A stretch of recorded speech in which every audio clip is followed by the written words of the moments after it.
नमस्कार। अब चर्चा करेंगे नेतृत्व शैली की। और नेतृत्व शैली में जो ज़्यादातर पूछा जाता है उसमें प्रबंधकीय ग्रिड के बारे में पूछा गया है।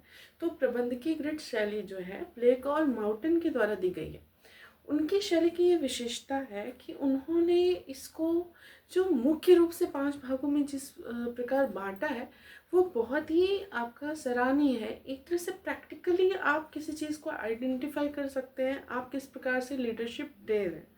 लीडरशिप ये होता है कि हम सबको साथ लेके भी चलें, सबके संवर्धन के लिए एक नेता की तरह, एक नेतृत्वकर्ता की तरह कार्य भी करें। साथ ही साथ भिन्न भिन्न इसके पीछे विचार भी हैं।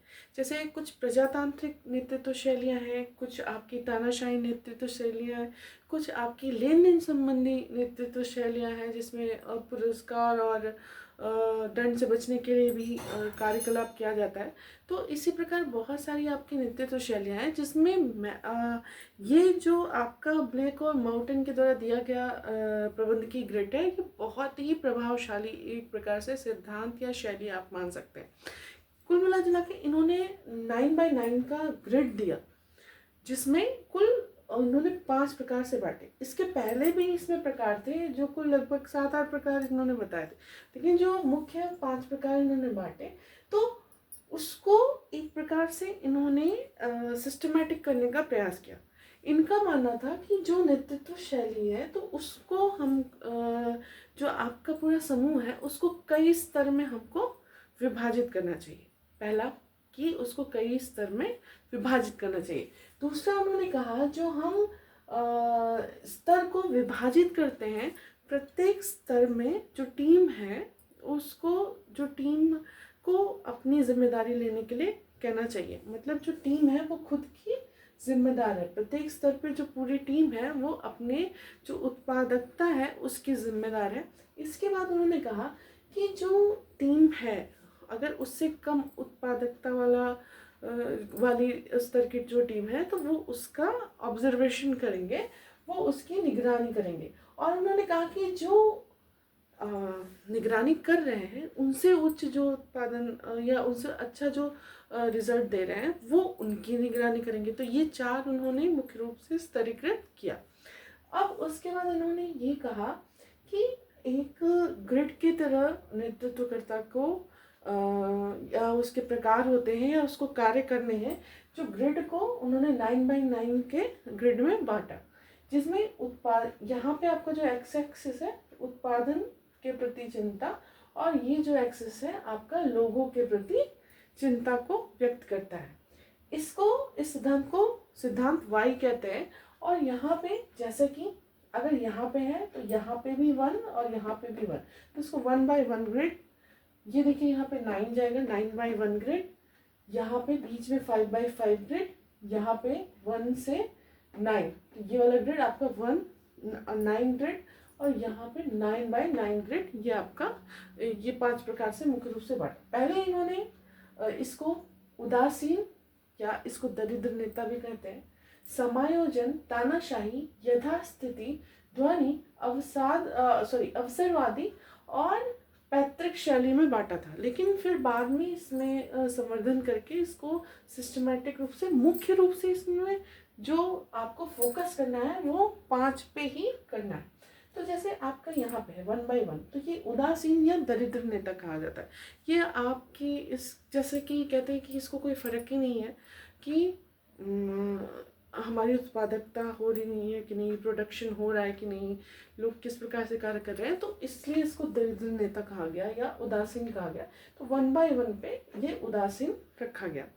फिर अगर सिर्फ उत्पादन पे ही ध्यान दे लेकिन लोगों के प्रति चिंता न करे, तो ये 9x1 का जो ग्रिड था ये आपका तानाशाही ग्रिड कहा गया।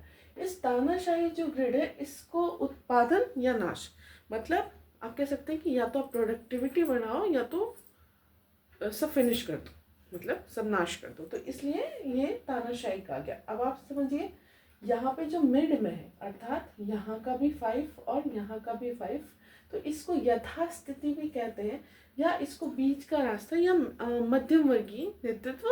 तो यहाँ पे जो है ये आपका मिड का है। तो यहाँ पे उत्पादन के प्रति भी औसत चिंता, मध्यम चिंता और लोगों के प्रति भी मध्यम चिंता यहाँ पे रखनी है।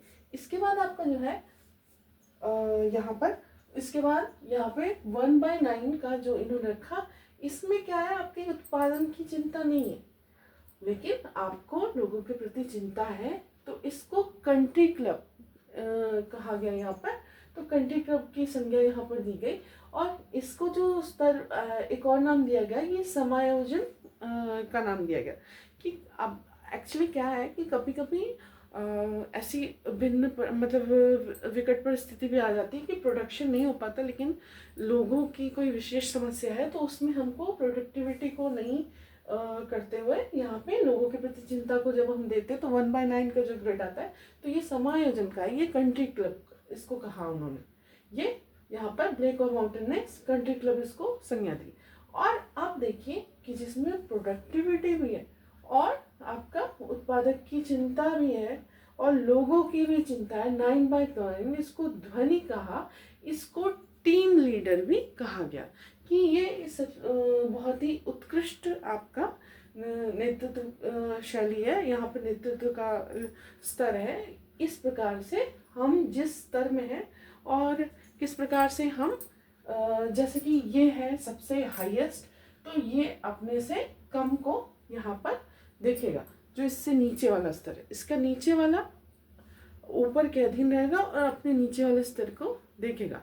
साथ ही साथ वो अपने स्तर का भी टीम अपना ही जिम्मेदार है, अर्थात इसको प्रबंधन को कई स्तर में इन्होंने बांटा, प्रत्येक स्तर की टीम को उस वही खुद के लिए जिम्मेदार है और निचले स्तर की निगरानी उससे ऊपर वाला करेगा और उसके ऊपर जो निगरानी कर रहा है उससे ऊपर जो होगा वो उसकी अंडर में काम करेगा। अंडर में क्या मतलब उसकी ऑब्जर्वेशन में काम करेगा। कुल मिला जुला के एक बहुत ही अच्छा और बहुत ही आप कह सकते हैं कि वैज्ञानिक रूप से संगठित ये उनकी नेतृत्व शैली दी गई है। इन्होंने इसमें जो स्टेप या तत्व बताए उसकी अगर बात करें तो इन्होंने पहले कहा पहल, जांच, वकालत, निर्णय, युद्ध विवर्जन, लचीलापन और आलोचना, ये आपके तत्व हैं प्रबंध की ग्रिड के। ये आपको इस प्रकार से फॉलो करते हुए अपनी टीम को भी आगे बढ़ाना है, नीचे की टीम को भी ऑब्जर्वेशन करते रहना है और अपनी टीम की जो जिम्मेदारी है, जवाबदेही है, खुद लेती रहने और साथ ही साथ हमेशा उच्चतम स्तर तक पहुंचने का प्रयास करना है। तो ये था आपका नेतृत्व शैली का प्रबंध की ग्रिड। इसके आगे हम अगली शैली का अध्ययन करेंगे। धन्यवाद।